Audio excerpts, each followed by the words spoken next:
கிறிஸ்துவுக்குள் அன்பான சகோதரி யாவருக்கும் ஆண்டவர் உலக இரட்சகருமாகிய இயேசு கிறிஸ்துவின் நாமத்தினாலே ஷாலும் வாழ்த்துக்கள். நண்பர்களே, உங்களை இந்த வீடியோ வழியாக நான் சந்திப்பதிலே பெருமகிழ்ச்சி அடைகிறேன்.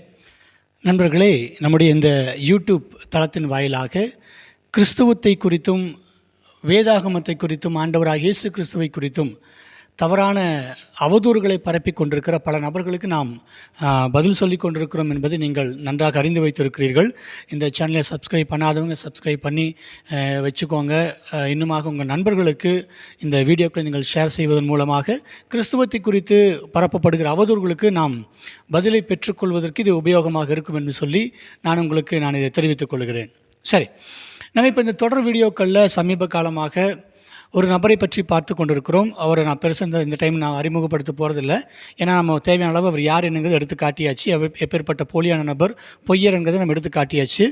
அடுத்த ஒரு ஆடியோ ஒன்று நான் போட போகிறோம். அதில் அவருடைய உண்மையான சுயரூபம் என்ன, அவருடைய ஸ்டூடெண்ட்டுகளே கழுவி ஊற்றின விஷயங்கள் நம்மகிட்ட இருக்குது. அதை நம்ம அடுத்து பார்ப்போம். சரி, இந்த டைமில் நம்ம அவர் யார் அப்படின்னு பார்க்கும்போது, தன்னை இஸ்லாமிய இறைத்தூதர் என்று சொல்லிக் கொள்கிறவரும், பாவ மன்னிப்பை இஸ்லாமியர்களுக்கு தன்னிடம் ஃபோன் பண்ணி அழுகிற இஸ்லாமியர்களுக்கு பாவ மன்னிப்பை கொடுக்கிறவரும், ஜின்களோடு டைரக்ட் கனெக்ஷன் வச்சுருக்கிறவரும், அல்லாவிடம் செய்திகளை நேரடியாக ப்ராக்டிக்கலாக பெற்றுக்கொள்கிற நபருமான உமர் ஃபாரூக் என்கிற ஒரு இஸ்லாமிய மகானை பற்றி தான் நாம் பார்த்துட்டு இருந்தோம். தன்னை இஸ்லாமிக் ஸ்காலர்னு வேறு அவர் போட்டுக்கிறாரு. எந்த விதத்தில் ஸ்காலர்னு நாங்கள் கேள்வி கேட்டோம். இப்போ வரைக்கும் பதில் சொல்ல முடியாமல் அவரும் சரி அவருடைய சீடர்களும் சரி திக்கி திணறிட்டு இருக்கிறாங்க. அப்படிங்கிறத நம்ம நிதர்சனமாக பார்க்க முடியுது. இஸ்லாமில் நீங்கள் செஞ்ச சாதனை என்னத்தை நீங்கள் இஸ்லாமுக்கு செஞ்சிட்டீங்க அப்படின்னு இஸ்லாமிக் ஸ்காலர்னு போடுறீங்கன்னு கேட்டோம். இப்போ வரைக்கும் எந்த பதிலும் அவராலையும் செய்ய முடியல, சொல்ல முடியல, அவருடைய சிசிய பிள்ளைகளாலையும் சொல்ல முடியல. அப்படிங்கிறத நம்ம நிதர்சனமாக பார்க்குறோம். சரி, இப்போ அவர் போட்ட பல்வேறு வீடியோக்களுக்கு நாம் மறுப்பு கொடுத்துருக்குறோம். மறுப்பு கொடுக்காமல் நம்ம இஸ்லாமை நம்ம கேள்வி கேட்க போகிறதில்ல. எல்லாவற்றுக்கும் அவர் போட்ட வீடியோக்களுக்கு நம்ம மறுப்பு கொடுத்துருக்குறோம். அப்படிங்கிறத நம்மளுடைய முந்தைய வீடியோக்களில் பார்ப்பது மூலம் நீங்கள் தெரிந்து கொள்ளலாம். என்னென்ன மறுப்பு கொடுத்துருக்கோம் அப்படின்னு பார்த்தோம்னா, முதலாவது நம்ம போட்ட வீடியோவில் ஒருவருக்கு சொல்லப்பட்டுகிற தீர்க்க தரிசனம் அப்படிங்கிறது டைரெக்டாக ஒருத்தருக்கு தான் பொருந்தும் அப்படிங்கிற தோரணையில் அவர் பேசியிருந்தார். இப்போ ஏசாயால் ஒருத்தரை பற்றி சொல்லுதுன்னா அது அவரை பற்றி தான் நம்ம எடுத்துக்கணும், வேறொரு நபரை நுழைக்கக்கூடாது அப்படிங்கிற மாதிரி அவர் பேசியிருந்தார். அப்போது சரி, நீங்கள் சொல்கிற கருத்து அப்படியே எடுத்துக்கிறதாக இருந்தாலும், ஒருவருக்கு சொல்லப்பட்டது அப்படியே டைரெக்டாக ஒருத்தருக்கு தான் பொருந்தும் அப்படின்னு நீங்கள் சொல்கிறதுனா அப்படியே எடுத்துக்கிறதா இருந்தாலும், நீங்கள் உங்கள் புக்கில் தீர்வின் அதிபதிக்கு, தீர்வின் ராஜாவுக்கு சொல்லப்படுகிற விஷயத்தை அது சாத்தானுக்கு சொல்லப்பட்டதாக எழுதுனீங்களே, உங்கள் புத்தகத்தில் எழுதி வச்சுருக்கீங்களே, அப்போது டைரக்டாக எடுக்கிறதா நீங்கள் டைரக்டாக தான் எடுக்கணும். எப்படி அது சாத்தான் நீங்கள் கொண்டு உங்கள் புத்தகத்தில் எழுதி வச்சிங்க? அப்போ தெரிஞ்சே பொய் சொல்கிறீங்களா, அல்லது தெரியாமல் மக்களை இஸ்லாமிய உங்கள்கிட்ட படிக்க வரவங்களை ஏமாற்றிட்டு சம்பாதிக்கிறீங்களா அப்படிங்கிற ஒரு கேள்வி வச்சுருந்தோம். இப்போ வரைக்கும் அதுக்கு எந்த விதமான பதிலும் சொல்ல முடியல, சொல்லவும் முடியாது அவங்களால. ஏன்னா திராணியற்றவர்கள், பயந்து ஓடுகிற மார்க்க கோலை தான் இந்த உமர் ஃபாரூக் அப்படிங்கிறத சொல்லிக்கிறோம். அப்போ கொஞ்சமாவது நமக்கு புத்தகத்தை எழுதுகிறோம் அப்படின்னு சொல்லி பெருமை பேசிக்கிற நபர் அப்படிப்பட்ட ஒரு தன்மையோடு இருப்பார் என்று சொன்னால், என்ன சொல்கிறேன்னா, நடைமுறையில் சொல்லணும் அப்படின்னா, கொஞ்சமாவது ஏதாவது இருந்துச்சுன்னா, சரியா, ஏதாவது இருந்துச்சுன்னா நீங்கள் பதில் சொல்லியிருக்கணும். ஏன்னா இந்த டேரக்ட் வீடியோவெல்லாம் அவர்கிட்ட போய் சேராமலாம் கிடையாது, டேரெக்டாக அவர்கிட்ட போய் சேருது எல்லா வீடியோவும். அவருடைய சேனலில் நாங்கள் போஸ்ட் பண்ணியிருக்கோம் வீடியோவை. அவருடைய சிஷ்ய பிள்ளைகள் மூலமாகவும் வீடியோ போய் சேர்ந்துருக்குது, இன்னும் பதில் சொல்ல. ரைட், அப்போது அந்த கேள்விக்கு நம்ம பதில் சொல்லிட்டோம், சரியா? அப்போ நீங்கள் எப்படி உங்கள் புத்தகத்தில் எழுதுனீங்க? அப்போது ஒவ்வொரு தீர்க்க தரிசனம், பைபிளின் தீர்க்க தரிசனம் என்பது அது நேரடியாக சொல்லுகிற நபருக்கும் குறுகிய காலத்திற்கான செய்திக்கும் உள்ளடங்கும். அதே சமயம் பின்னால் நடக்க போகிற சம்பவத்தையோ அல்லது தேவன் தம்முடைய அனாதி விஷயங்களையோ உள்ளுக்குள்ளே புதைபொருளாக மறைபொருளாக வைத்திருப்பார் அப்படிங்கிறத நம்ம தெளிவு எடுத்து காட்டணும். அப்போது டைரெக்டாக ஒருத்தருக்குன்னு பார்க்காதீங்க. அப்போ தீர்வின் அதிபதி, தீர்வின் ராஜாவுக்குன்னா தீர்வின் ராஜா மட்டும் அங்கே குறிக்காது, அங்கே உள்ள சாத்தானையும் குறிக்கும் அப்படிங்க சொல்லியிருந்தோம். பாபிலோன் ராஜாவை குறித்து நீ சொல்ல வேண்டியதுன்னு சொல்லும்போது அங்கே பாபிலோன் ராஜாவை குறிக்கும். அதே சமயம் சாத்தானை குறித்து அங்கே வரும். ஸோ அதே போல் இம்மானுவேல் என்கிறது சமகாலத்தில் நடக்கிற ஒரு நபரையும் குறிக்கும். இயேசு கிறிஸ்துவையும் உள்ளடக்கின ஒரு புதை பொருள் உள்ளுக்குள்ளே இருக்குது அப்படிங்கிற தலை தெளிவாக ஃபஸ்ட் வீடியோவில் நம்ம நிரூபிச்சிருந்தோம். ரெண்டாவது, ஏசாயா 9ஆம் அதிகாரம் 2ஆம் வசனத்தை ஒரு இருள் இருக்கிற ஜனங்கள் அப்படின்னு சொல்லிட்டு ஒரு பொய்யை அவுத்து விட்டுருந்தார். அப்போ அந்த இருள் இருக்கிற ஜனங்கள் யார் அப்படிங்கிறத நம்ம தலை தெளிவாக 1வது வசனம் ஏசாயா 9ஆம் அதிகாரம் 1வது வசனத்தை மேற்கோள் காட்டி, அந்த இருள் இருக்கிற ஜனங்கள் யூத ஜனங்கள் அல்ல, அவர்கள் கலிலேயா போன்ற அந்த நாடுகள் இருக்கிற நப்தலி அந்த சுற்றுவட்டார பகுதியில் இருக்கிற மக்கள்னு சொல்லிட்டு நம்ம ஆதாரத்தோடு நிரூபித்தோம். ஸோ அதற்கும் இப்போ வரைக்கும் அந்த மறுப்பும் ஒரு ஆள் கொடுக்க முடியல. வெறும் பொய்யை மட்டுமே நம்பி பிழைத்து கொண்டு மக்களை ஏமாற்றி கொண்டு பொய்யரான இந்த உமர் ஃபாரூக்கை நாம் தோலிர்த்து காட்டினோம். உமர் ஃபாரூக்கால் இப்போ வரைக்கும் ஒத்த கேள்வி கூட பதில் சொல்ல முடியல. திராணி இல்லாத நபர்னு சொல்லி திரும்ப நிரூபிச்சிட்ருக்கோம். 3வதாக ஒரு வீடியோ போட்டோம். சரி, ஏசாயா 9:1 அவர் பொய் பித்தலாட்டம் செஞ்சாருங்கிறத 2வது வீடியோ நிரூபித்தோம். 3வது ஒரு வீடியோ நம்ம சகோதரர் போட்டார். அதுலேயும் ஏசாயா 9ஆம் அதிகாரத்தில் இருக்கிற அந்த நமக்கு ஒரு பாலகன் பிறந்தான், நமக்கு ஒரு குமாரன் கொடுக்கப்பட்டாருங்கிற வசனம் யாரை குறிக்குது அப்படிங்கிற சொல்லி தெளிவாக மேப்பு எல்லாம் எடுத்து காட்டி அது எப்படியாக இயேசு கிறிஸ்துவுக்கு பொருந்துகிறது அப்படின்னு சொல்லிட்டு தெளிவாக நம்ம 3வது வீடியோவும் போட்டு திரும்பவும் இந்த உமர் ஃபாரூக் என்கிற ஒரு பொய் பித்தலாட்டம் செய்கிறார், சரியா, இஸ்லாமுக்குள் கள்ளத்தலமாக இஸ்லாமுக்குள் நுழைந்த ஒரு நயவஞ்சகர் அப்படிதான் சொல்லணும் இல்லையா?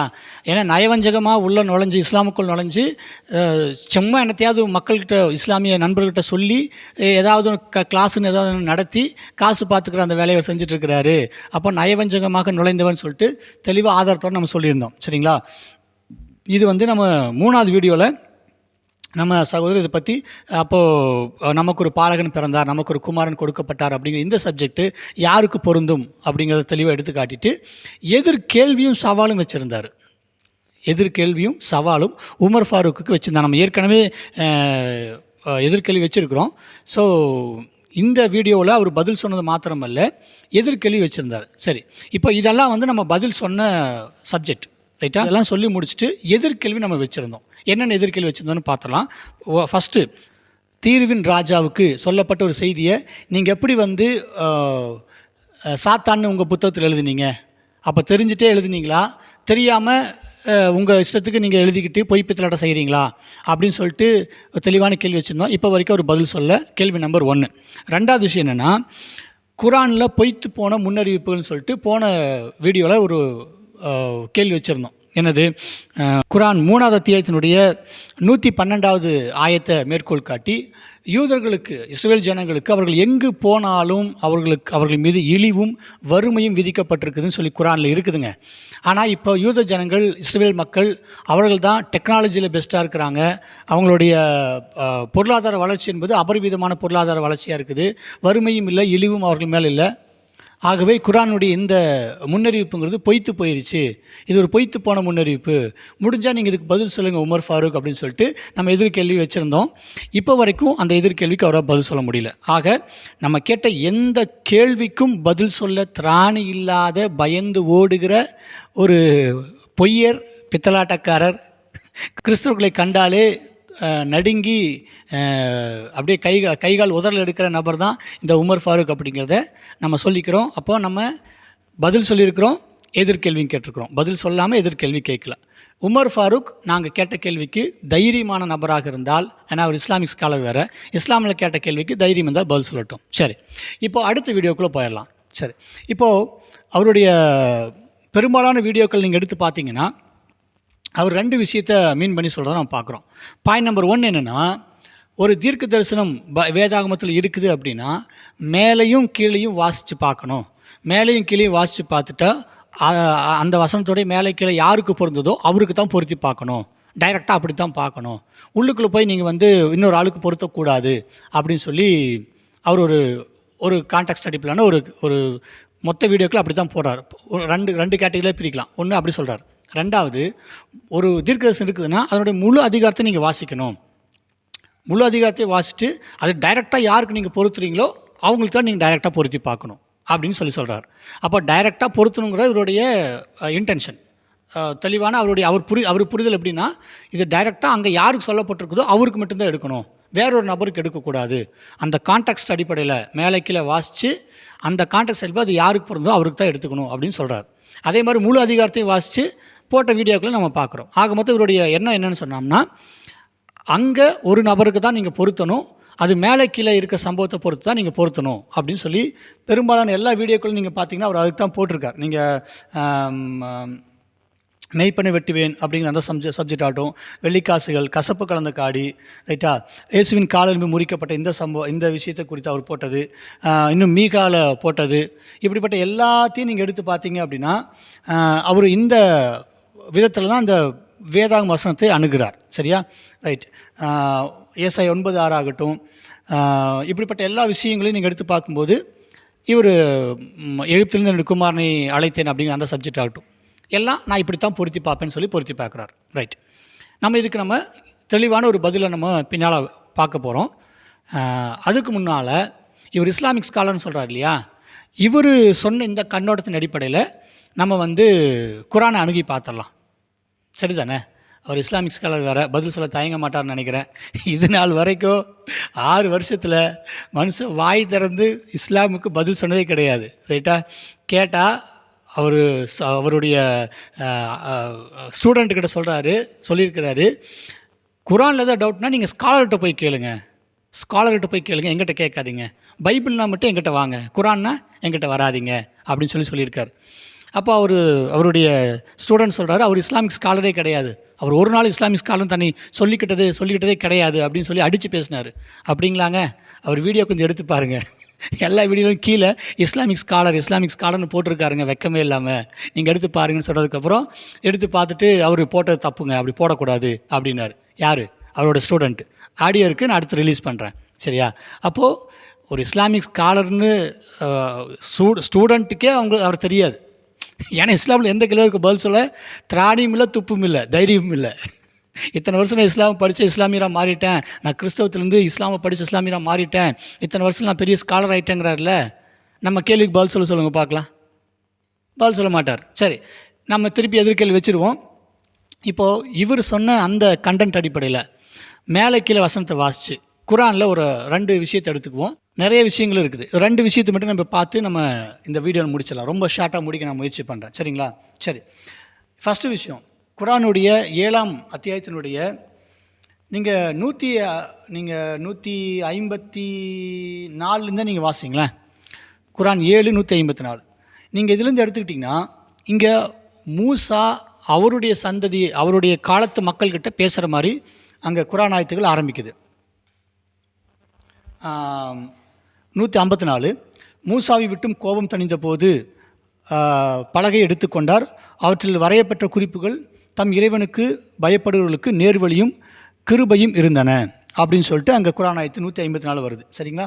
155 அப்படியே தான் கன்னிவாகுது. இன்னும் மூசா நம் குறிப்பிட்ட நேரத்தில் தூர்மலையின் நம்மை சந்திப்பதற்காக அப்படின்னு ஆரம்பிக்குது. அப்போ 154, 155 உங்களுக்கு எதை பற்றி சொல்லி வருதுன்னு கேட்டிங்கன்னா மூசாவை பற்றி சொல்லி வருது. ஓகேவா? சரி, அடுத்தது அப்படியே கீழே வந்தோம்னா 159, சரிங்களா, 159, 160 இதெல்லாம் வாசிச்சிங்கன்னா அதுவும் மூசாவை பற்றி தான் சொல்லப்பட்டிருக்கு. 159 மூசாவின் சமுதாயத்தில் உள்ளனர் அப்படின்னு இருக்குது. 160 மூசாவின் கூட்டத்தார். அப்போ மூசா காலத்தில் காலத்தில் நடந்த மக்கள்கிட்ட பேசுகிற விஷயங்களை தான் இங்கே குரானுடைய 7ஆம் அத்தியாயத்தினுடைய 153 தொடங்கி நம்ம வாசிக்கலாம், 154 தொடங்கி நீங்கள் வாசிக்கலாம். சரியா? ஆனால் இங்கே ஒரு சிக்கல் என்னென்னு கேட்டிங்கன்னா 156வது வசனம் நான் சொல்லிட்டேன். 156க்கு முன்னாலையும் சரி 157க்கு பின்னாலையும் சரி மூசாவுடைய காலத்தில் இருக்கிற மக்களை பற்றி தான் அது பேசுகிறது அப்படிங்கிற தெளிவாக சொல்லிட்டேன். நீங்கள் எடுத்து வாசித்து பார்த்துக்கோங்க. சரிங்களா? 158, 159, 160 இதெல்லாம் நீங்கள் வாசிச்சிங்கன்னா மூசா காலத்தை பற்றி தான் பேசுது. இடையில ஒரு வசனம் இருக்குது, 157வது வசனம், 7:157. அது என்ன சொல்லப்பட்டிருக்கு? எவர்கள் எழுத படிக்க தெரியாத நபியாகிய இந்த எவர்கள்ங்கிறது யாரை குறிக்குது? நீங்கள் சொல்கிற கண்டென்ட் அடிப்பில் எடுத்துக்கிறேன், மேலே கீழே வாசிச்சிட்டேன். மேலே கீழே யாருடைய சமுதாயத்தை பற்றி பேசுது? மூசாவினுடைய சமகாலத்தில் வாழ்ந்த அந்த மக்களை பற்றி, அந்த யூதர்களை பற்றி அங்கே பேசிட்டு வருது. அப்போது 157 கான்டெக்ஸ்ட் அடிப்படையில் மேலே கீழே வாசிக்கும்போது அங்கே கரெக்டாக அந்த எவர்கள் அப்படிங்கிறது யாரை குறிக்குது? அந்த சமகாலத்தில் வாழ்ந்த நபர்களை குறிக்குது. சரி, எவர்கள் எழுத படிக்க தெரியாத நபியாகிய நம் தூதரை பின்பற்றுகிறார்களோ அவர்கள் தங்களிடமுள்ள தௌராத்திலும் இஞ்சிலும் இவரை பற்றி எழுதப்பட்டிருப்பதை காண்பார்கள். அப்போ இது யார் காலத்தில் சொல்லப்பட்ட வசனமாக நீங்கள் உங்கள் புரிதல் அடிப்படையில், ஏன் புரிதல் இல்லை, உங்கள் புரிதல், மேலே கீழே வாசித்து சென்ட்ரல் இருக்கிறது யாருக்கு வருதோ அவருக்கு தான் பொருத்தணும் அப்படிங்கிற உங்கள் அந்த கான்டெக்ஸ்ட் அடிப்படையில் இது யாருக்கு பொருந்துன்னு சொன்னால் மோசே காலத்தில் வாழ்ந்த சம காலத்தில் வாழ்ந்த நபர்களுக்கு தான் இங்கே நம்ம பொருத்தி பார்க்க முடியும். அப்போது அப்படி பொருத்தி பார்க்கும்போது இங்கே இஞ்சில் என்கிற சப்ஜெக்டும் தௌராத் என்கிற சப்ஜெக்டும் இங்கே வருது. இங்கே இஞ்சில் என்பது இங்கே குறிப்பிடப்பட்டிருக்கிறனால குரான் என்பது முரண்பாட்டின் புத்தகம் அப்படின்னு நான் கொண்டு வந்து நிறுத்துகிறேன். உங்கள் அளவுகள் தாங்க. ஏன்னா மிகப்பெரிய வரலாற்று பிழை இங்கே இருக்குது. மேலே கீழே வாசிக்கும் போது மூசாவுடைய சமுதாயத்தை பற்றி பேசப்பட்டிருக்கிறது. ஆனால் 157 வந்து நிற்கும் போது இஞ்சில் அப்படிங்கிற விஷயத்தை இங்கே குறிப்பிடறனால குரான் ஒரு மிகப்பெரிய வரலாற்று பிழையின் புத்தகமாக இருக்கிறது அப்படின்னு நான் முன்னிறுத்துகிறேன். இது என்னுடைய கேள்வி. அப்போ நீங்கள் இந்த கேள்விக்கு பதில் சொல்லணும், சரியா? அப்போ 158 அதே மாதிரி தான் இருக்குது. ஏன்னா இந்த இடத்துல முகமது அவர்கள் சொன்னதாக இங்கே எங்கேயுமே கிடையாது. முகமதுவே நீர் கூறுவீராக, முகமதுகளை நீர் சொல்லுவீராக அப்படின்னு முகமதுகள் பேர் இங்கே எங்கேயுமே கிடையாது. மேலே கீழே மூசா பற்றி தான் இருக்குது. மூசாவுடைய சமுதாயத்தை பற்றி தான், அவர் சமகாலத்தில் வந்த நபர்களை பற்றி தான் இருக்குது, ரைட்டா? அப்போ இந்த எழுத படிக்க தெரியாத நபியாக இருக்கட்டும், இந்த தௌராத்திலும் இஞ்சிலும் இவரை பற்றி காண்பார்கள் என்கிற இந்த சப்ஜெக்டாக இருக்கட்டும், கான்டெக்ஸ்ட் அடிப்படையில் மேலே கீழே இருக்கிற வசனங்களின் புரிதலின் அடிப்படையில் இது முழுக்க மூசாவுடைய சமுதாயத்திற்கு தான் இது பொருந்தும், அவருடைய காலத்தில் வாழ்ந்த சம நபர்களுக்கு தான் பொருந்தும் அப்படிங்கிற அடிப்படையில் வச்சு பார்க்கும்போது குரான் என்பது மிகப்பெரிய வரலாற்று பிழை கொண்ட ஒரு புத்தகம், அது முரணான புத்தகம் அப்படிங்கிறத இங்கே நான் குற்றச்சாட்டாக வைக்கிறேன், சரியா? இது ஏன் பார்வையில் திரும்ப சொல்கிறேன். ஸோ இந்த குரான் என்பது பொய்யான புத்தகம், அது முரண்பாடு இருக்குதுங்கிறதுக்கெல்லாம் எங்களுக்கு இப்படிப்பட்ட சில்லி ஆர்குமெண்ட்டெல்லாம் எங்களுக்கு தேவையே கிடையாது. இதை காட்டில் எங்களுக்கு பெரிய விஷயங்களும் இருக்குது. நான் எதுக்கு இதை சொல்ல வரேன்னா, இந்த பொய்யர் உமர் ஃபாரூக் இருக்கிறார்ல, படிக்க தெரியாமல் படிக்கிற இந்த பொய்யர் உமர் ஃபாரூக், அவருடைய அளவுகோலில் நான் இங்கே வைக்கிறேன், அவ்வளோதான், சரியா? உங்கள் அளவுகோலில் மேலே கீழே வாசித்து இடையில இருக்கிற வசனம் யாருக்கு பொருந்தோ அப்படி தான் பொருத்தி பார்க்கணுங்கிற உங்கள் அளவுகோல் அடிப்படையில் வச்சு நான் பொருத்தி பார்க்குற போது இது டைரெக்டாக எங்கே போய் நிற்குது? மூசா காலத்து மக்கள்கிட்ட தான் போய் நிற்குது. ஆகவே குரான் என்பது முரண்பாட்டின் புத்தகம் அப்படிங்கிறத நாங்கள் இங்கே தெளிவாக பதிவு பண்ணுறோம். முடிஞ்சால் உமர் ஃபாரூக் இதுக்கு மறுப்பு சொல்லி பார்க்கட்டும், நாங்கள் சவாலாக வைக்கிறோம். முடிஞ்சால் வாங்க, இதுக்கு மேலெலாம் உங்களுக்கு ஏதாவது இருந்தால் நீங்கள் என்னால் வந்திருப்பீங்க. சரி, இது கேள்வி நம்பர் 1. கேள்வி நம்பர் 2, இப்போ முழு அத்தியாயத்தையும் வாசிச்சுட்டு டைரெக்டாக நான் இங்கே இருக்கும்போது இவருக்கு சொல்லியிருக்கும்போது நான் இவருக்கு தான் பொருத்துவேன் அப்படின்னு இவர் சொல்கிறார் இல்லையா? சரி, நான் அந்த மாதிரி ஒரு குரானில் ஒரு அத்தியாயம் டைரெக்டாக ஒரு அத்தியாயத்தை நான் எடுக்கிறேன். நான் அந்த அத்தியாயம் ஃபுல்லாக நான் வாசிக்கிறேன். 12 வசனங்கள் தான் இருக்குது. முடிஞ்ச வரைக்கும் சீக்கிரமாக கொண்டு போக பார்க்கலாம். அப்போது டைரெக்டாக ஒரு அத்தியாயத்தை வாசிச்சுட்டு அது யாருக்கு பொருந்தது, அது யார் மேலே பழி சொல்லப்படுது அப்படிங்கிறத நீங்களே சொல்லுங்கள். குரானுடைய 66வது அத்தியாயம், குரானின் 66வது அத்தியாயம்.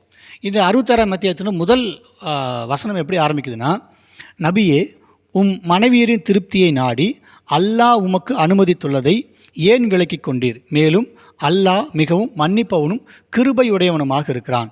அல்லாஹ் உங்களுடைய சத்தியங்களை முறித்து விடுவதை உங்களுக்கு ஏற்படுத்தியிருக்கிறான். மேலும் அல்லாஹ் உங்கள் எஜமான் மேலும் அவன் நன்கறிந்தவன் ஞானமிக்கவன்.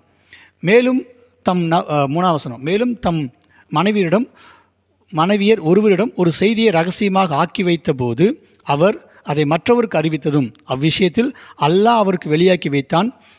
அவர் அதில் சிலதை தெரிவித்தும் சிலதை தெரிவிக்காதும் புறக்கணித்திருந்தார். இவ்வாறு அவர் அதை தெரிவித்த போது உங்களுக்கு இதை தெரிவித்தவர் யார் என்று அப்பெண் கேட்டார். அதற்கு அவர், யாதொன்றையும் நன்கறிந்தோனும் ஞானமிக்கனுமாகிய அல்லாஹ் எனக்கு அறிவித்தான் என்று பதில் கூறினார். இப்போது இந்த 66ஆம் அத்தியாயம் தலாக்கு. இந்த தலாக்கு சப்ஜெக்ட் பற்றி குரான் படித்த எல்லாத்துக்குமே தெரியும். இது யாரை பற்றி சொல்லப்பட்டிருக்குதுன்னு தெரியும். இப்போ இது முகமது அவர்கள் தன் மனைவியை தலாக் விடுகிற சம்பவத்தின் போது இந்த குரான் ஆயத்து கொடுக்கப்பட்டதாக நமக்கு எல்லாத்துக்குமே தெரியும், ரைட்டு? அதுக்குள்ளே பெருசாக டீப்பாக போகிறக்கு ஒன்றும் இல்லை. எதற்காக போகிறோம், அது ஒவ்வொரு காரணம் ஒவ்வொரு மாதிரி இருக்குது. நம்ம அந்த சப்ஜெக்டுக்குள்ளே போகல. ஆக மொத்தம் இது முகமது அவர்கள் மனைவியின் திருப்தியை நாடி அல்லாஹ் உனக்கு அனுமதித்ததை ஏன் விலக்கிக் கொண்டீர்? அப்போது கணவன் மனைவிகளுக்கிடையே நடந்த ஒரு சம்பவத்துக்கு அல்லாஹ் கொடுக்கிற தீர்ப்பாக, அதாவது முகமது அவர்களின் மனைவியாகிய ஹப்ஸா மற்றும் ஆயிஷா இவர்கள் விஷயத்தில் அல்லாஹ் என்ன வெளிப்படுத்தி கொடுத்தான் என்று சொல்லி முகமது அவர்கள் இந்த குர்ஆன் ஆயத்தில் சொல்கிறார். ஸோ ஸ்டார்டிங்கே எப்படி ஆரம்பிக்குது? அவர்கள் மனைவிகளை பற்றி இங்கே ஆரம்பிக்கிற விஷயத்தை நம்ம பார்க்குறோம். அப்போது மனைவிகள் ஒருவருக்கு என்ன செய்கிறாங்க? 3ஆம் வசனம், ஒரு மனைவி ஒருவரிடம் ரகசியமாக ஒன்றை ஆக்கி வைத்த போது, அப்போ ரகசியமாக ஒன்று சொல்கிறாரு.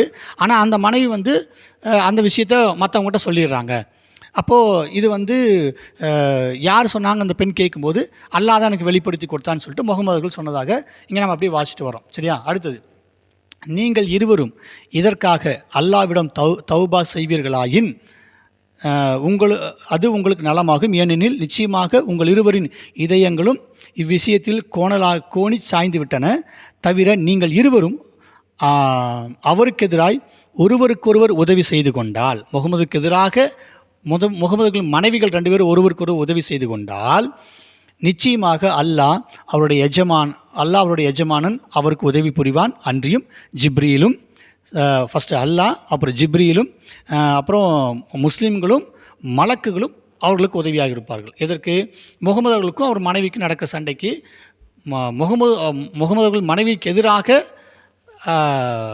அல்லாஹ் மற்றும் அவருடைய மலக்குகள் யாருக்கு துணையாக நிற்பாங்க? முகமதுகளுக்கு துணையாக நிற்பாங்க. அப்போ முழுக்க இது கணவன் மனைவியுடைய பிரச்சனையாக பேசிகிட்டே வருது. ரைட்டா?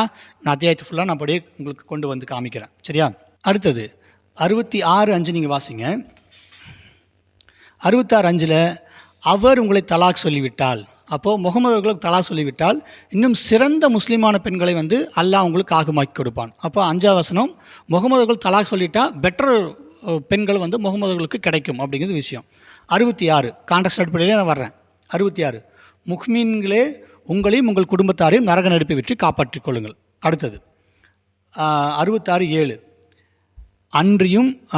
அன்று காஃபிர்களிடம் நிராகரித்தோரே, இன்று நீங்கள் எந்த புகழும் கூறாதீர்கள், நீங்கள் கூலி கொடுக்கப்படுவதெல்லாம் நீங்கள் செய்து கொண்டிருந்தது தான். இங்கே நிராகரித்தோரே, காஃபிர்கள் அப்படிங்கிற அர்த்தத்தில் இங்கே வசனம் வருது பாருங்கள். இது யாரை குறிக்குது? மேலேருந்து நான் வாசிட்டு வரும்போது யாரை குறிக்குது? முகமது மனைவியாகிய ஆயிஷாவையும் ஹப்ஸாவையும் குறிக்குது. இது என்னுடைய நிலைப்பாடு அல்ல, தெளிவாக கேட்டுங்க. இது என்னுடைய நிலைப்பாடு அல்ல, உமர் ஃபாரூக் அவர்களுடைய நிலைப்பாடு. அவர்கள் தான் சொல்கிறாரு, ஒரு அதிகாரம் முழுசும் வாசிட்டு அங்கே யாரை பொருத்தணுமோ அங்கே அவங்கள தான் பொருத்தணுங்கிறது உமர் ஃபாரூக்குடைய நிலைப்பாடு. அப்போ இந்த நிராகரித்தோருங்கிறது யாருக்கு பொருந்தது? மேலேருந்து நீங்கள் வாசிட்டு வரும்போது முகமது அவர்களின் 2 மனைவிகளாகிய ஹப்ஸாவுக்கும் ஆயிஷா அவர்களுக்கும் இங்கே பொருத்தப்படுகிறது. சரியா? இந்த நிராகரிப்போருங்கிறது கீழே அடுத்த வசனத்தையும் வரும். நீங்கள் உடனே இல்லை நிராகரித்தோருங்கிறது வேறு அப்படின்னாலும் கொண்டு போகாது, கீழே வரும், வெயிட் பண்ணுங்கள். ரைட். அடுத்தது, ஈமான் கொண்டவர்களே, களப்பற்ற மனதோடு அல்லாஹ்வுக்கு தௌபா செய்து பாவமணி பெற்றுக்கொள்ளுங்கள். சரியா? அப்போ இங்கே பாவமணி பற்றி பேசப்படுது. யார் செஞ்ச பாவம்? ஆயிஷா அவர்களும் ஹப்ஸா அவர்களும் செஞ்ச பாவத்தை பற்றி இங்கே பேசப்படுது. அடுத்தது 66:9, நபியே, காஃபிலுடனும் முனாஃபிகளுடன் நீர் போரிட்டு அவர்களிடம் கண்டிப்புடன் இருப்பீராக. அன்றியும் அவர்கள் ஒதுங்குமிடம் நரகமேயாகும், அது மிகவும் கெட்ட சேருமிடமாகும். அப்போ இங்கே காஃபிர்கள் முனாஃபிகள் அவர்களோடு சண்டையிடுங்கள், போரிடுங்கள்ங்கிறது யாரை குறிக்குதுங்க? ஆயிஷா அவர்களையும் ஹப்ஸா அவர்களையும் குறிக்குது. கான்டெக்ஸ்ட் அடிப்பில் மேலேருந்து அங்கே தான் வருது. அடுத்து கீழே வரோம் பாருங்கள். 66:10, நிராகரிப்பாளங்க வந்துருச்சா? இது யார் நிராகரிப்பாளர்? எந்த வசனத்தை பார்த்தோம்? 66:7 பார்த்தோம், நிராகரித்தோர்னு பார்த்தோம். ரைட்டா? அதே விஷயம் 66:9, 66:10 நிராகரிப்பவர்களுக்கு யார் உதாரணமாக காட்டப்படுது? நூஹுடைய மனைவியும் லூத்துடைய மனைவியும் அல்லாஹ் உதாரணமாக்கி வைக்கிறான். அப்போ இங்கே நிராகரிப்பாளருங்கிறது யாரை குறிக்குது? ஹப்ஸா அவர்களையும் ஆயிஷா அவர்களையும் குறிக்குது. சரியா? அடுத்தது உதாரணமாக்கி வைக்கிறான். இவ்விருவரும் சகியான நம் நல்லடியார்களின் மனைவிகளாகவே இருந்தனர். எனினும் இவர்கள் தம் கணவனுக்கு மோசம் செய்தனர். அப்போது ஆயிஷா அவர்களும் ஹப்ஸா அவர்களும் கணவனுக்கு முகமதுகளுக்கு மோசம் செய்கிறவர்களாக இருக்கிறார்கள் அப்படிங்கிறது இந்த கான்டெக்ஸ்ட் அடிப்பில் நீங்கள் புரிஞ்சுக்கலாம். அடுத்தது, அவ்விருவரும் மனைவியான அவ்விருவரையும் விட்டு அல்லாவிலிருந்து தடுக்க இயலவில்லை. இன்னும் நீங்கள் இருவரும் நரக நெருப்பில் நுழைபவர்களுடனே நுழையுங்கள் என்று இவ்விருவருக்கு கூறப்பட்டது. அப்போ அதே போல் நீங்கள் யாருக்கு சொல்லப்படும்? ஆயிஷா அவர்களுக்கும் ஹப்ஸா அவர்களுக்கும் நரக நெருப்பில் நுழைந்து விடுங்கள் என்று கூறப்படும் என்று சொல்லி நீங்கள் கான்டெக்ஸ்ட் அடிப்பில் புரிஞ்சுக்கலாம். அடுத்தது மேலும் ஈமான் கொண்டவர்களுக்கு ஃபிரௌன் மனைவியும் அல்லாஹ் உதாரணமாக்கி வைக்கிறான். அப்போ ஃபிரௌன் மனைவி பற்றி சொல்லப்படுது. அப்போ டோட்டலாகவே நீங்கள் மேலேருந்து கீழே வரைக்கும் வாசிச்சிங்கன்னா கான்டெக்ஸ்ட் அடிப்படையில் இது மனைவிகள் எப்படி இருக்கணும், முகமது அவர்கள் மனைவிகள் என்னென்ன செஞ்சாங்க, அவர்களுக்கு யாரை அல்லாஹ் உதாரணமாக வைக்கிறான் அப்படிங்கிறத நீங்கள் தெளிவாக புரிஞ்சுக்கலாம். கடைசி வசனம் வாங்க. மேலும் இம்ரான் புதல்வியான மரியமையும் அல்லாஹ் உதாரணமாக்கி வைக்கிறான், அவர் தம் கற்பை காத்து கொண்டார். தெளிவாக புரிஞ்சுங்க, இது என்னுடைய நிலைப்பாடு அல்ல, இது உமர் ஃபாரூக்குடைய நிலைப்பாடு. அப்போ இங்கே என்ன சொல்லப்படுது, மரியம் தன்னுடைய கற்பை காத்து கொண்டார். அப்போது இங்கே கம்பேரிசன் நடக்குது.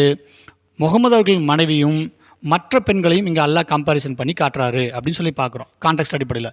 இப்போ இங்கே என்ன சொல்லப்படுது, இம்ரான் புதல்வியான மரியம் தம் கற்பை காத்து கொண்டார். அப்போ ஆப்போசிட்டில் இருக்கிறவங்க கற்பை பாதுகாத்து கொள்ளாதவர்கள். அது யாருன்னு இந்த கான்டெக்ஸ்ட் அடிப்படையில் படிக்கும்போது உங்களுக்கே தெரியுது, முகமது அவர்கள் மனைவிகளாக இருக்கிறார்கள் அப்படின்னு சொல்லிட்டு இவர் கொடுக்குற அந்த உதாரண அடிப்படையில் நான் பேசுகிறேன். இது என்னுடைய சொந்த கருத்து கிடையாதுங்க, இது நான் சொல்லலை. நீங்கள் பைபிள் இப்படி தான் புரிஞ்சுக்கணும் ஒரு அளவுகோல் வைக்கிறீங்களே, அந்த அளவுகோல் நின்று நான் படிக்கிறேன். சரியா? அப்போது மரியம் தன் கற்பை காத்து கொண்டார். ஆனால் இது யாரோட கம்பேரிசன் நடக்குது, முகமது அவர்கள் இரு மனைவிகளோட கம்பேரிசன் நடக்குது. யார்? ஹப்ஸா மற்றும் ஆயிஷா அவர்கள். அப்போ அவர்கள் எப்படிப்பட்டவர்களாக இருந்தார்கள் நீங்கள் கொடுக்குற விளக்கத்தின் அடிப்படையில்? அப்போ கொண்டு போய் வச்சா எங்கே போய் நிற்கும்? புரியுதா உங்களுக்கு? அப்போ இங்கே என்னென்னு சொல்லப்படுகிறது, அவர்கள் காஃபியர்கள்னு சொல்லப்படுது. அவர்கள் நரக நெருப்புக்கு போவாங்க. யார்? முகமது மனைவி பற்றி நரக நெருப்புக்கு போவாங்கன்னு சொல்லப்பட்டிருக்கு. அடுத்தது அவர்கள் ஈமான் கொண்டவர்களாக இல்லைன்னு சொல்லப்பட்டிருக்குது. அவர்களுக்கு போரிட்டு அவர்களோடு கண்டிப்புடன் நடத்த வேண்டும் சொல்லப்பட்டிருக்கிறது. இன்னும் ஃபிரௌனுடைய மனைவியும் இங்கே உதாரணமாக காட்டப்படுது. ஃபிரௌன் மனைவி எப்படிப்பட்டவன்னு சொல்லி உங்களுக்கு எல்லாத்துக்குமே நன்கு தெரிஞ்சிருக்குன்னு சொல்லி நான் நினைக்கிறேன். அப்போது இது என்னுடைய நிலைப்பாடோ என்னுடைய புரிதலோ அல்ல. உமர் ஃபாரூக்குடைய புரிதலின் அடிப்படையில் ஒரு அத்தியாயத்தை முழுசாக வாசிக்கும்போது இந்த 66ஆம் அத்தியாயம் முழுவதுமாக முகமது மனைவியாகிய அப்சா மற்றும் ஆயிஷா அவர்களுக்கு பொருந்துகிறது. அப்போ இந்த பொருந்தல் அடிப்படையில் சொன்ன இத்தனை கேட்டகரியிலும் அவங்க வர்றாங்க. அப்படி எடுத்துக்கிறீங்களா? உமர் ஃபாரூக் எடுத்துக்கலாமா? நீங்கள் தான் பெரிய இஸ்லாமிக் ஸ்காலர் ஆச்சே, பதில் சொல்லுங்கள். இப்போ இத்தனை விஷயங்களுக்கு நம்ம பொருத்தி பார்த்தரலாமா? அப்போது ஒரு விஷயத்தை கான்டெக்ஸ்ட் அடிப்படையில் பார்த்தா எடுப்பேன், மேலே கீழே படித்து அது அப்படியே தான் எடுத்துக்குவேன். டைரெக்டாக தான் நான் பொருத்துவேன். அதுக்குள்ளே இருக்கிற ரகசியம் தான் நான் தேட மாட்டேன். டேரெக்டாக நான் எதுக்கு எப்படி எடுக்கிறனோ அப்படியே தான் எடுத்துக்குவேன்னு நீங்கள் சொல்கிற நிலைப்பாட்டுக்கு நான் வந்தேன்னா இத்தனை கன்க்ளூஷனுக்கு வரணும். அப்போ நான் 2 கேள்வி வச்சுருக்கேன். நீங்கள் இதுக்கு முடிஞ்சால் பதில் சொல்லி பாருங்கள். கேள்வி நம்பர் 1, குர்ஆனுடைய 7ஆம் அத்தியாயத்தில் இருக்கிற 157 இந்த வசனத்தை வச்சுட்டு நான் உங்களுக்கு கேள்வி கேட்டிருக்கிறேன். இஞ்சில் என்கிற ஒரு முரண்பாடான விஷயம் இங்கே சொல்லப்பட்டிருக்கிறது. குர்ஆன் என்பது ஒரு முரண்பாட்டு புத்தகம். மேலே கீழே வாசிக்கும் போது மூசாவுடைய சமுதாயத்தில் வந்து அந்த நபர்களை பற்றி பேசிட்டு குறுக்க இடையில இவரை பற்றி இஞ்சிலை பற்றி சொல்லப்படுகிறது. அப்போ இந்த இஞ்சிலை பற்றி சொல்லப்படுவதனால குர்ஆன் ஒரு முரண்பாட்டு புத்தகம். Point number 1. பாயிண்ட் நம்பர் 2, குர்ஆன் 66ஆம் அத்தியாயத்தினுடைய முழு அதிகாரத்தை நீங்கள் வாசிச்சிங்கன்னா அது கணவன் முகமதுகளுக்கும் அவர்கள் மனைவிகளுக்கும் இடையே நடந்த பிரச்சனைக்கு சொல்லப்படுகிற தீர்வாக நம்ம பார்க்க முடியுது. அப்போ கான்டெக்ஸ்ட் அடிப்படையில் அவர்கள் வைத்த அந்த எல்லா குற்றச்சாட்டு முகமது சொல்கிற எல்லா குற்றச்சாட்டுகளும் அங்கே ஆயிஷா அவர்களுக்கும் அப்சா அவர்களுக்கும் பொருந்தும் அப்படிங்கிறத உங்கள் நிலைப்பாட்டில் நான் பார்க்குறோம். சரியா? இப்போ இந்த 2 கேள்விக்கும் நீங்கள் பதில் சொல்லணும். நீங்கள் பெரிய இஸ்லாமிக் ஸ்காலர்னு வேறு உங்களை வேறு நீங்கள் வீடியோவில் போட்டுக்கிறீங்களே. சரி, இப்போது பதிலை பார்த்தலாம். இப்போது இவர் கேட்ட எல்லா கேள்வி இருக்கு இல்லையா, இந்த மீகா, தீர்க்க தரிசனம், இந்த மெய்ப்பனை வெட்டுவேன், கசப்பு கலந்த காடி, இன்னும் ஏசாயில் இருக்கிற கேள்விகள், இது எல்லாமே அர்த்தமில்லாத சிந்திக்கிற திறனற்ற நபர்கள். கான்டெக்ஸ்ட் வந்து அங்கே உள்ளுக்குள்ளே செய்தி மேலே கீழே ஒரு மாதிரி இருந்தாலும் இடையில் இருக்கிறது யாருன்னு சொல்லி ஆராய்ந்து பார்க்க முடியாத திராணியற்ற நபர்கள் தான் இப்படியெல்லாம் பேசுவாங்க. இதற்கு உமர் ஃபாரூக் மிகச்சிறந்த உதாரணம். ஆக இவர் போட்ட எத்தனை வீடியோக்களில் அவர் போட்டாலும் 5 பைசாக்கு அது பிரயோஜனம் இல்லை அப்படின்னு நான் சொல்லிக்கிறேன். ஏன்னா வேதாகமத்தில் ஆண்டவர் தெளிவாக சொல்கிறாரு, நீங்கள் வந்து வேத வாக்கியங்களை ஆராய்ந்து பாருங்கள் அப்படிங்கிறார். ஆராய்ந்து பாருங்கள்ங்கிறார். நீங்கள் டைரெக்டாக படித்து நீங்கள் அப்படியே தான் புரிஞ்சுக்குவீங்கன்னா அப்புறம் எதுக்கு நீங்கள் ஆராய்ச்சி பண்ணுறீங்க? கடவுள் என்ன சொல்கிறாரு, இயேசு கிறிஸ்து என்ன சொல்கிறாரு, நீ ஆராய்ச்சி பண்ணி பாருப்பா, அப்படியே படித்து அப்படியே எடுத்துக்காத, அதில் விஷயம் ஆராய்ந்து பாரு. புரியுதுங்களா? அப்போ ஆராய்ந்தெல்லாம் நான் பார்க்க மாட்டேன், அப்படியே தான் பொருத்துவேங்கிறது உமர் ஃபாரூக்குடைய நிலைப்பாடு. அப்போ அவர் இஷ்டத்துக்கு அவர் என்னத்தையாவது ஒன்று புரிஞ்சுக்கிட்டு, அவருக்கு கிளாஸ் எடுக்கிறன்னு எடுத்துக்கிட்டு, கூட இருக்கிற இஸ்லாமிகளை வேணால் ஏமாற்றிட்டு திரியட்டும், அதை பற்றி ஒன்றும் பிரச்சனை கிடையாது. ஆனால் எங்ககிட்ட வந்து நீங்கள் பேசுகிறதா இருந்தால், பைபிளை பற்றி பேசுகிறதா இருந்தால் உருப்படியாக பேசுங்க. நீங்கள் க்ளோஸ் ரூமில் உட்காந்து உங்கள் ஆட்களை ஏமாற்றிட்டு போங்க, பிரச்சனை இல்லை. வெளியே வந்து வீடியோ போடுறதா நாங்கள் கேள்வி கேட்போம், பதில் சொல்லணும். அப்போது இயேசு கிறிஸ்து சொன்னதன் அடிப்படையில் ஆராய்ச்சி செய்து தான் நீங்கள் பார்க்கணும். எல்லா காரியத்தையும் ஆராய்ந்து பாருங்கள், சரியா? டைரெக்டாக படித்து டைரெக்டாக பொறுத்து சொல்லி எங்கேயுமே சொல்ல. ஆனால் குரான் சொல்லுது இது வந்து படிப்பவர்களுக்கு தெளிவாக புரிந்து கொள்ளக்கூடிய விதத்தில் இது தெளிவான அரபு மொழியில் உங்களுக்கு கொடுக்கப்பட்டிருக்கிறது, இது மிகவும் தெளிவான வேதம் அப்படின்னு இருக்குது. குரான் சொல்லுது தன்னை பற்றி சாட்சி. இப்போ குரான் என்பது தெளிவான புத்தகம், தெளிவான வேதம். அப்படி நீங்கள் படிச்சிங்கன்னா அப்படியே நீங்கள் புரிஞ்சுக்கணும். குறுக்கெல்லாம் நீங்கள் போய் விசாரணையெல்லாம் பண்ணிட்டு கூடாது. அப்படி உங்களுக்கு சந்தேகமா, குரான் 10:94 படி முந்தைய வேதம் ஓதுபவரிடம் சென்று கேட்கணும், எங்ககிட்ட வந்து கேட்கணும். நான் இப்படி புரிஞ்சுக்கலாமான்னு எங்ககிட்ட தான் வந்து கேட்கணும். அப்போ குரான் டைரெக்டாக நீங்கள் புரிஞ்சுக்கிறீங்க அப்படின்னா, நான் கொடுத்த இந்த க்ரைட்டீரியா அடிப்படையில், உமர் ஃபாரூக்குடைய ஸ்டாண்டர்ட் அடிப்படையில் இது எங்கே போய் நிற்குங்கிறத நீங்களே முடிவு பண்ணிக்கோங்க, சரியா? சரி.